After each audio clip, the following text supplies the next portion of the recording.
स्वागत है आज अपने YouTube channel math solution by G sir में। आज हम चौथा वीडियो लेके आए कक्षा 10वीं के निदाना तो कच्चा हेतु मॉड्यूल में, जिसमें चौथा पार्ट हमारा दूसरा पार्ट रहेगा बहुपद। दूसरा पार्ट रहेगा बहुपद। बहुपद में हम सीखेंगे भूमिका बहुपद के शून्यकों का ज्यामितीय अर्थ, किसी बहुपद के शून्यकों और गुणांकों में संबंध। आज हम इसके बारे में, जो कि 5 नंबर का परीक्षा में पूछा जाता है और सब सरल चैप्टर भी यही है। अब हम आगे की ओर बढ़ते हैं सीधा 2 पे। तो सबसे पहले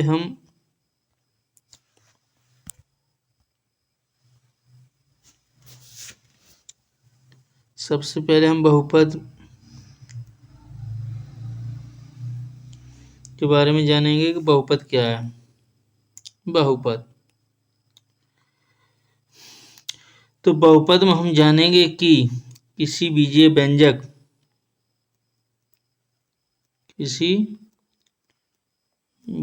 व्यंजक में चर की घात पूर्ण संख्या में हो,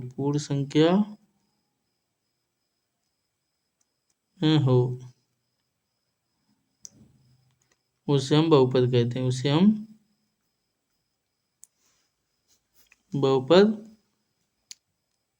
कहते हैं। या हम कह सकते हैं कि चर की घात धनात्मक पूर्णांक हो।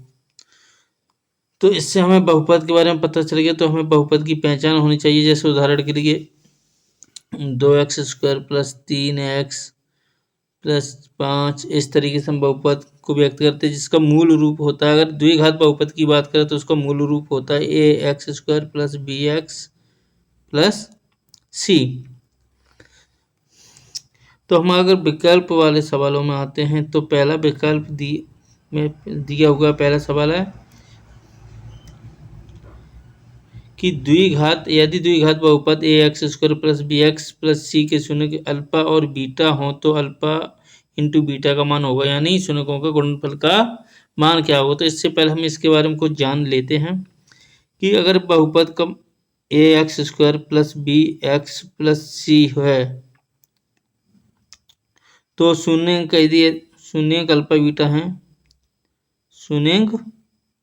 अल्फा बीटा है, अल्फा और बीटा हैं, तो शून्यकों का योगफल यानी अल्फा प्लस बीटा बराबर होगा -b/a, और अल्फा बीटा बराबर होगा c/a।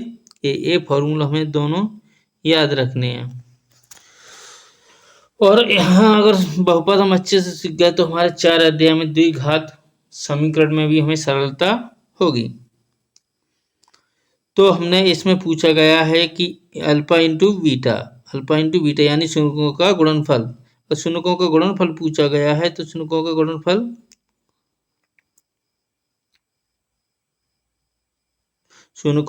होगा c/a। तो c/a इसमें है, c/a आपका आंसर होगा a, यानी ए वाला आंसर सही है, c/a। और इसी प्रकार अगर हम दूसरे की बात करें, तो दूसरा सवाल है, यदि द्विघात बहुपद ax² + bx + c के शून्यंक अल्फा और बीटा हो, तो अल्फा प्लस बीटा का मान होगा -b/a, यानी सी आंसर सही होगा। इसके लिए हमारा कौन सा आंसर सही होगा? सी। अब अगला सवाल दिया होगा, रेखीय बहुपद ax + b का शून्यंक होगा। तो इसके लिए ax + b का मान क्या होना चाहिए? 0 होना चाहिए। तो यहाँ अगर हम पक्षांतर करें, तो ax बराबर हो जाएगा -b। तो x का मान करें तो -b/, हो जाएगा a, यानी ax बराबर b। यहाँ लिख देता हूँ, वहाँ ना देखे तो x बराबर होगा -b/a। x बराबर होगा मान क्या होगा? -b/a, यानी इसका भी सी उत्तर करेक्ट होगा। अब हम आगे बढ़ते हैं। आगे दिया हुआ है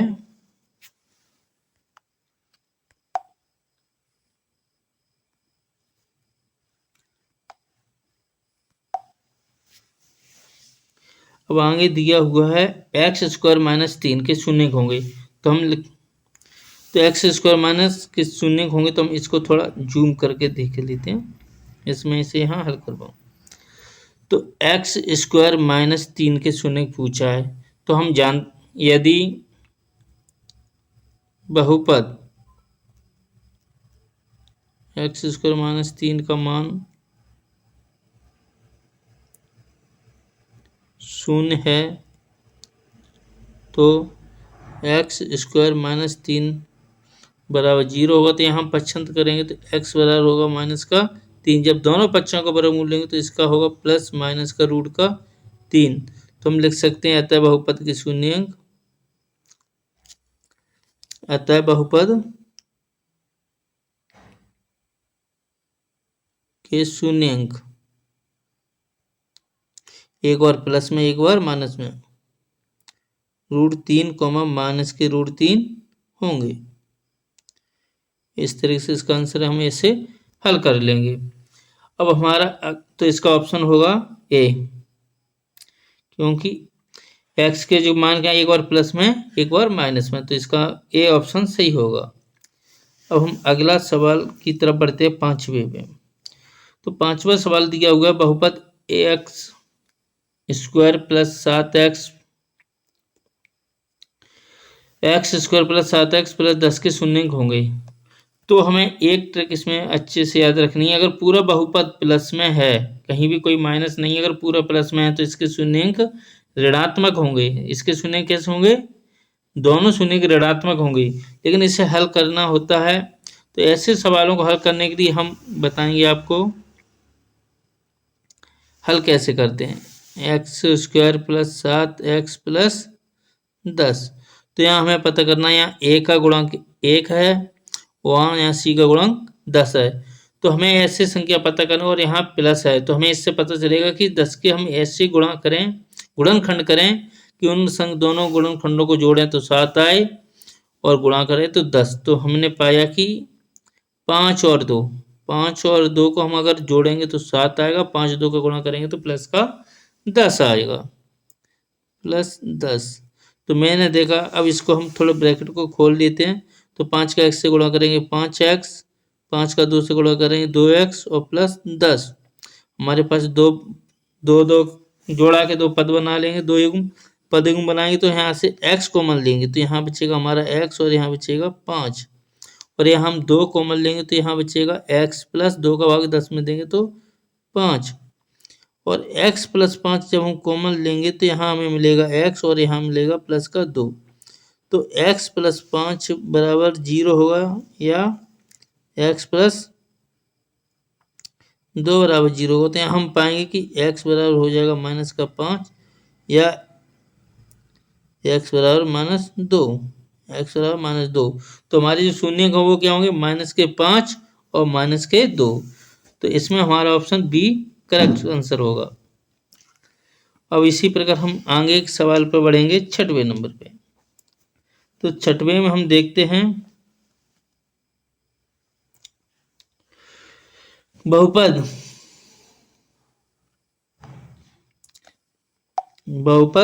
x plus 1 x square minus x plus 1 के लिए घात होगी। तो घात हमें इसका पूरे बहुपद को पहले सरल कर लेंगे, यानी गुणा कर लेंगे, तो उससे हमें जल्दी पता चलेगा। तो अगर हम x वर्ग से गुणा करें तो x की घात हो जाएगी 3, क्योंकि गुणा में घातें जुड़ती हैं जब उनके आधार समान हो।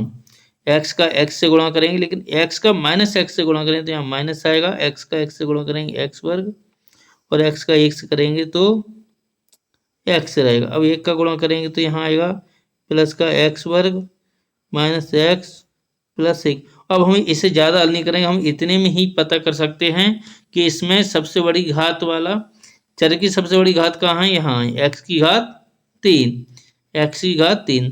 तो ऑप्शन बी में x की घात 3 उत्तर सही, यानी बहुपद की घात क्या होगी? 3। इसका बी आंसर करेक्ट आंसर है। अब हम 7वें सवाल पे हम देखेंगे। 7वां सवाल हमारा दिया हुआ है, यदि द्विघात बहुपद के शून्यंक -3 तथा 4 हों तो द्विघात बहुपद होगा। तो इसको हम कैसे हल करेंगे? तो इसको हम जानेंगे इसको हम जानेंगे कि देखिए बहुपद तो हम मान नहीं देते,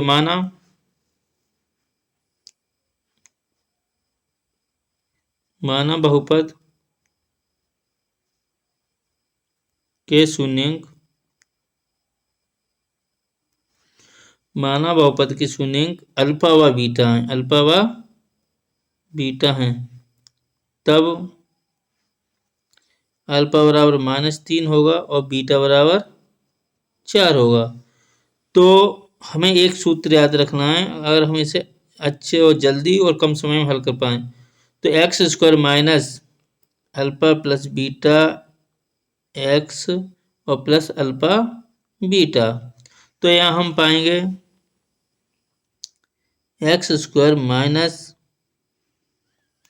यहाँ मान रखेंगे तो हमें मान क्या मिलेगा, अल्फा का मान कितना माना था -3 और बीटा का मान माना 4, तो हमने यहाँ 4 रख दिया और x प्लस अल्फा का मान -3 और बीटा का मान 4। इस तरीके से हम हल कर पाएंगे। इसको यहाँ हल कर देते हैं तो यहाँ आएगा हमारा एक्स स्क्वायर, या 4 में से घटेगा 1 और माइनस, तो यहाँ बचेगा माइनस का x और -3 का 4 से गुणा करेंगे तो -12। तो हमारा ए वाला ऑप्शन किस में मिलेगा, ए। तो ये हमारा ए वाला आंसर करेक्ट आंसर होगा।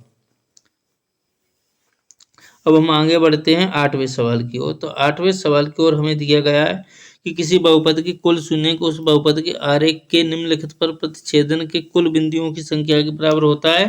तो अगर हम इसमें देखेंगे कि कितने संख्या के बराबर होता है, कितने बिंदुओं के बराबर होता है, तो हम देखेंगे अगर हमारे पास अच्छा है, ये एक्स अच्छा है, ये वाई अच्छा है, वाई अच्छा यहाँ धनात्मक होगा, यहाँ ऋणात्मक, यहाँ एक्स अक्ष का ऋणात्मक। तो कोई भी वक्र मान लो एक्स का कहाँ, जितना एक्स को पे एक्स अक्ष को जितने पर काटेगा, जितनी बार वो काटेगा, जिन बिंदुओं पर काटेगा वो उसके शून्य अंक होंगे। ऐसे अगर मान के चले कि इसने यहाँ काटा है या यहाँ पे परिच्छेद किया, यहाँ पर जितने बिंदुओं पर वो एक्स अक्ष को परिच्छेद करेगा उतने ही उसके शून्य अंक होंगे। तो हमें इससे पता चलता है कि जी एक्स अक्ष पर किस पे होगा, इसका ऑप्शन ए सही होगा। तो ये एक्स अक्ष पर प्रतिच्छेद करेगा और जितने बिंदुओं पर उतने बार कटेगा उतने ही उसकी संख्या होगी प्रतिच्छेद बिंदु की। आगे हम बढ़ते हैं। अब आगे हम देखते हैं कि बहुपद 6x² + 13x + 7 की घात है, 7 की घात है। तो हमें देखते हैं कि इसमें सबसे बड़ी घात क्या है, तो हम इसको देखेंगे 6x² + 13x + 7 इस तरीके से लिखा है। इसको 6x2 ना पढ़ें, ये 6x² + 13x + 7 लिखा। तो इस बहुपद में जो सबसे बड़ी घात है x चर की, चर हमारा x है इसमें, तो इसकी सबसे बड़ी घात कितनी है, 2। इसकी सबसे बड़ी घात क्या है, 2। तो 2 घात है, वही हमारा ऑप्शन होगा, यानी हमारा उत्तर ऑप्शन सी सही है, इसमें सी करेक्ट आंसर होगा। अब हम आगे की ओर बढ़ते हैं इसी क्रम में। अब हमारा अगला आंसर है बहुपद x² + 10x, x² + 10x। तो हम इसमें देखेंगे कि शून्यकों का गुणनफल क्या होगा, यानी उसने पूछे शून्यकों का गुणनफल, तो हम पहले ही बता चुके हैं शून्यकों का गुणनफल क्या होगा। शून्यकों का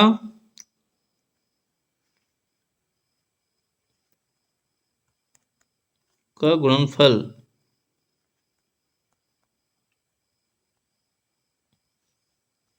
क्या होता है, c/a।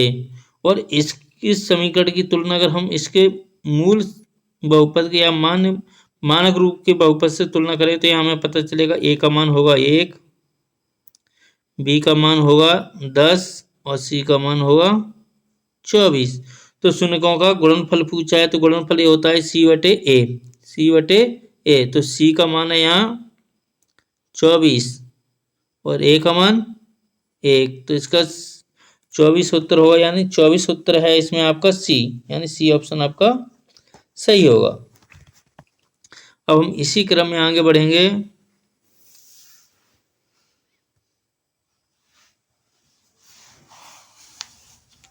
इसी क्रम में आगे बढ़ेंगे तो अगला क्वेश्चन है हमारे पास इसी प्रकार का।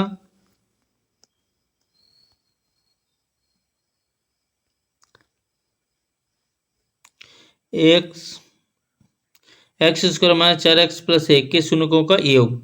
तो शून्यकों का योग के लिए मैंने बताया था शून्यकों का योग होता है माइनस का b बटे a। और इसकी तुलना करेंगे अगर हम मूल बहुपद तो x a बराबर होगा यहाँ 1, b बराबर होगा माइनस का 4 और c बराबर होगा 1। तो शून्यकों का योगफल यानी माइनस b, और यहाँ माइनस 4 है तो माइनस और माइनस का b की जगह माइनस 4 और बटे में a का मान 1। तो आंसर होगा हमारा 4। क्या आंसर होगा इसमें हमारा 4, और 4 हमारा ऑप्शन ए सही है। कौन सा उत्तर सही रहेगा इसमें? ए। अब हम आगे की तरफ बढ़ते हैं। निम्नलिखित में कौन सा बहुपद नहीं है? कौन सा बहुपद नहीं है? तो बहुपद की परिभाषा हमें पता होना चाहिए कि चर की घात पूर्ण संख्या में हो। किस में हो? पूर्ण संख्या में। और पूर्ण संख्या 0 से होता है 0, 1, 2, 3 डॉट डॉट अनंत तक जाती है। तो हमने यहाँ देखा यहाँ x की घात 1 है तो ये तो बहुपद है। इसमें हमने देखा कि x की घात यहाँ 2 है, यहाँ x की घात 1 है तो ये भी बहुपद है। यहाँ हमने देखा 1 बटे x माइनस 1, तो यहाँ अगर x को ऊपर ले जाएंगे तो x की घात माइनस 1 हो जाएगा। x की घात माइनस 1 पूर्ण संख्या नहीं होती है क्योंकि ऋणात्मक है। ऋणात्मक है तो इससे हमें पता चला ये बहुपद नहीं है, यह बहुपद नहीं है। ये तो बहुपद है ही, एक्स स्क्वायर है। तो इसका करेक्ट आंसर होगा वो होगा सी ऑप्शन हमारा करेक्ट आंसर होगा सी। अब हम आगे की तरफ बढ़ेंगे। इसी क्रम में रिक्त स्थानों की पूर्ति कीजिए। तो रिक्त स्थान की हम पूर्ति में देखेंगे कि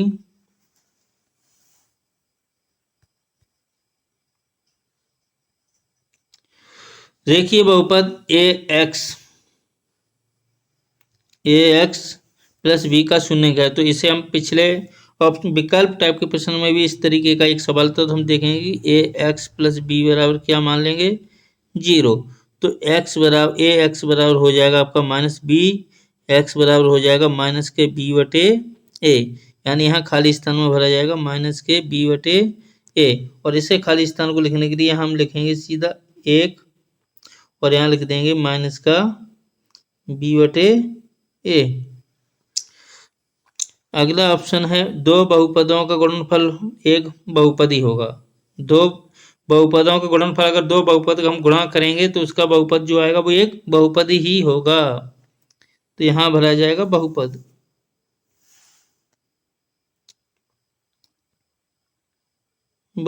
यहाँ भरा जाएगा बहुपद।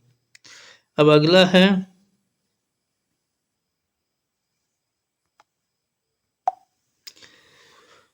है बहुपद x square plus 4x plus 8 के शून्यकों का योग। तो शून्यकों का योग होता है माइनस बी अपन ए।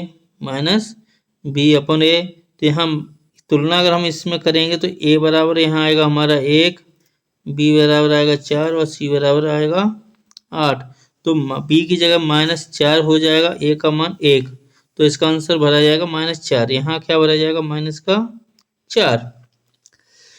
बहुपद एक्स स्क्वायर प्लस 4x, बहुपद x square plus 4x plus 8 के शून्यकों का गुणनफल। तो c बटे गुणनफल होता है हमारा c बटे a। तो यहाँ c का मान कितना है? 8। तो हम क्या भर देंगे? 8। इसका उत्तर होगा 8। अब अगला सवाल है यदि बहुपद के मान से एक्स स्क्वायर प्लस के एक्स प्लस 1 का एक शून्य -3 हो तो k का मान होगा। अगर कोई भी शून्य हो उस बहुपद का मान हमेशा 0 ही या शून्य आना चाहिए। इस बहुपद को अगर यहाँ x की जगह हम रखेंगे तो उसका मान क्या हो जाएगा? शून्य होना चाहिए। तो इसको यानी बहुपद को ये संतुष्ट करेगा। तो हम x की जगह रखेंगे तो इसको हल करके देखेंगे। तो के एक्स की जगह हम रख देंगे -3 प्लस के एक्स की जगह हम रखेंगे 3 प्लस 1, और ये किसके बराबर होना चाहिए? 0 के बराबर। तो यहाँ हम हल करके देखें -3 के मान से 1 -3 पर बढ़ गए तो ये हो जाएगा प्लस का 9 और यहाँ माइनस का हो जाएगा 3। तो ये हो जाएगा माइनस का 3 के और प्लस 1 बराबर 0। तो हम 9 का गुणा करेंगे तो यहाँ आएगा 9 के माइनस 9 माइनस 3 के प्लस 1 बराबर 0। तो हम देखते हैं कि 9 के में से 3 गया तो 6 के बचेगा। कितना बचेगा? 6 के। और 9 में से 1 घटेगा तो यहाँ बचेगा माइनस का 8 और बराबर बचेगा 0। तो यहाँ 6 के माइनस 8 बराबर 0 आ रहा है, तो 6 के बराबर हो जाएगा 8। तो के बराबर हमें मिलेगा यहाँ आंसर 8/6 और ऊपर नीचे 2 का भाग देंगे। के बराबर 8/6, 2 का भाग देंगे तो यहाँ आ जाएगा 4/3, 4/3, 4/3 इसका आंसर होगा। अब हम आगे देखते हैं, इसी क्रम में आगे बढ़ेंगे। एक घात एक वाले बहुपद को क्या कहते हैं? तो घात एक वाले बहुपद को हम बोलते हैं रेखिक। क्या बोलेंगे? रेखिक बहुपद। रेखिक बहुपद हम यहाँ भरे रेखिक बहुपद, क्योंकि रेखिक बहुपद की एक घात होती है, जैसे कि ax + b है, 2x + 3 है, इस टाइप की, यानी जहाँ चर की घात एक हो उसको हम रेखिक बहुपद बोलेंगे। अगला इसी में बढ़ते हैं। द्विघात बहुपद में शून्यकों की अधिकतम संख्या 2 होगी। अधिकतम संख्या कितनी होगी? 2 होगी। जितनी उसकी घात होती है तो उतनी ही उसकी अधिकतम संख्या बहुपद शून्यकों की होती है। अब 8वें सवाल की हम बात करते हैं। 8वें सवाल में दिया हुआ है,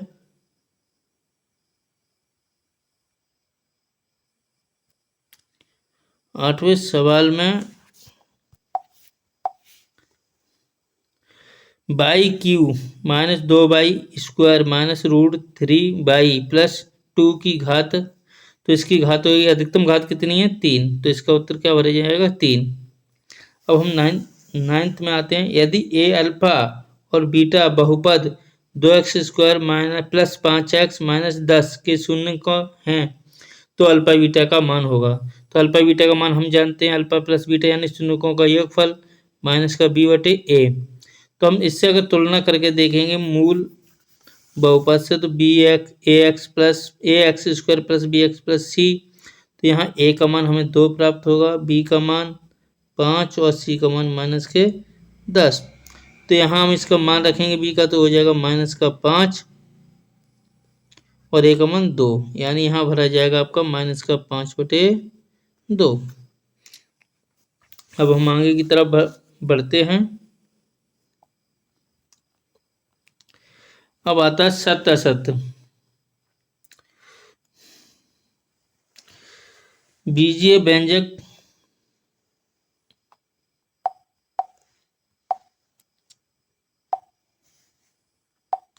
x² - 2√x + 7 बहुपद नहीं है। हाँ, ये सही है कि ये बहुपद नहीं है, क्योंकि यहाँ x की घात पूर्ण संख्या में नहीं है। x की घात यहाँ कितनी है? 1/2, जो कि पूर्ण संख्या नहीं है, तो इसलिए ये बहुपद नहीं है। तो ये कैसा होगा? सत्य होगा, ये सत्य है। और यहाँ एक बात याद रखना है कि कभी कभार होता है हम इसे देख लेते हैं और कहते हैं ये बहुपद नहीं है और इस पे ध्यान नहीं देते, तो यहाँ नहीं है लिखा है तो ये सत्य है, इसे याद रखना है। अब दूसरा, शून्य बहुपद की घात शून्य है, असत्य। शून्य बहुपद की घात शून्य नहीं होती, अपरिभाषित होती है। शून्य बहुपद की घात अपरिभाषित होती है। शून्य बहुपद की घात अपरिभाषित होती है, सत्य। ये कैसा होगा? सत्य है।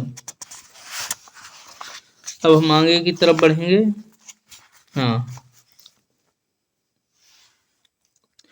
n घात वाले बहुपद की अधिकतम n शून्य को होते हैं, ये भी सत्य है, क्योंकि हमने पढ़ा है कि 2 घात वाले बहुपद के अधिकतम 2 शून्य होते हैं, सत्य।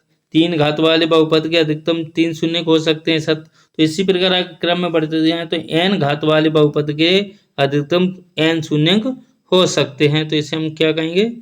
सत्य। इसी प्रकार अब अगला 5वां सवाल है। द्विघात बहुपद के अधिक से अधिक दो शून्य हो सकते हैं, सत्य। अब छठवा है, यदि अल्फा और बीटा बहुपद A X square plus B X plus C के शून्यक हैं तो अल्फा प्लस बीटा का मान बी बटे है असत्य है। ये असत्य होगा। कैसा होगा? असत्य होगा। क्यों होगा? क्योंकि यहाँ माइनस नहीं लगा हुआ, क्योंकि अल्फा प्लस बीटा यानी शून्यकों का योगफल होता है माइनस का बी बटे ए, और इसमें नहीं लगा है तो ये होगा असत्य। त्रिघात बहुपद की अधिकतम घात 2 होती है, असत्य। ये भी कैसा होगा? असत्य। त्रिघात बहुपद की अधिकतम घात 3 होती है। कितनी होती है? 3 होती है, 3 होनी चाहिए, तो ये भी असत्य हो जाएगा। क्या लिखेंगे इसे? इसमें भी लिख देंगे असत्य। अब हम आगे की तरफ बढ़ते हैं। सही जोड़ियां मिलाइए, सही जोड़ियां मिलाइए। तो सही जोड़ियों में हम देखेंगे द्विघात बहुपद A X square plus B X plus C के शून्यकों का योग। तो इसका योग क्या होता है? शून्यकों का योग होता है माइनस बी अपॉन ए, जो कि हमारा तीसरा है। कौन सा आंसर है? तीसरा। इसका ए होगा, तीसरा वाला। अब है बहुपद x square plus 6x plus 9 के गुणनखंड। तो इसमें गुणनखंड के लिए एक ही ऑप्शन दिया है, वो दिया ए वाला। तो इसका ऑप्शन उत्तर होंगे x प्लस 3, x प्लस 3, जो कि हमारे यहाँ कोडिंग है इसकी 4 नंबर वाली। त्रिघात बहुपद है, 3 घात वाला बहुपद ए वाला है। ये कौन सा बहुपद है? ए वाला। तो इसको हम यहाँ लिखेंगे by Q plus 2y square plus by plus 5, 2y square, यानी इसकी कोडिंग है 2। रेखीय बहुपद है, एक घात वाला बहुपद यानी पहले नंबर का, एक घात वाला बहुपद होगा पहले नंबर का। क्या है? A X plus B. द्विघात बहुपद A X square plus B X plus C के शून्यकों का गुणनफल। तो गुणनफल होता है सी बटे ए, यानी 5वें नंबर का। जो करेक्ट है, आमने सामने लिखा है वही आंसर होगा। अब हम आगे की तरफ बढ़ते हैं। एक शब्द वाक्य में उत्तर दीजिए, एक शब्द वाक्य में उत्तर दीजिए। रेखिक बहुपद की घात कितनी होती है? रेखिक बहुपद की घात 1 होती है।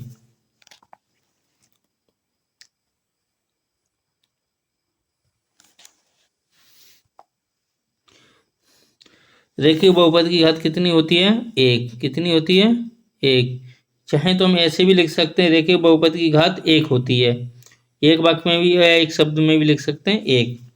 द्विघात बहुपद की घात कितनी होती है? 2। द्विघात बहुपद की घात कितनी होती है? 2। त्रिघात बहुपद की घात कितनी होती है? 3। यानी उसके नाम से ही पता चल जाता है त्रिघात तो 3 घात, द्विघात का यानी 2 घात, रेखिक का 1 घात। इस तरीके से पता कर सकते हैं। अब हमारे सामने एक चित्र बना हुआ है, जो किसी बहुपद px के लिए y बराबर px का ग्राफ नीचे आकृति में दिया गया है।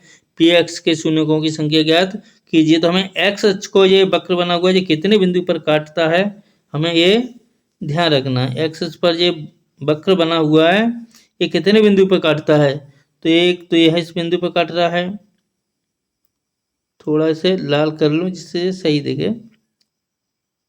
यहाँ काटता है और इस बिंदु पे, यानी 2 बिंदु पे काटता है। कितने बिंदुओं पे काट रहा है? 2 बिंदुओं पर, यहाँ और यहाँ। तो इसके शून्यकों कितने होंगे? शून्यकों की संख्या 2 होगी। शून्यकों की संख्या 2 होगी। शून्यकों की संख्या 2 होगी। शून्यकों की संख्या 2 होगी। अब इसके आगे जो सवाल हैं वो अगली वीडियो में बताए जाएंगे। तब तक के लिए आप लोग धन्यवाद।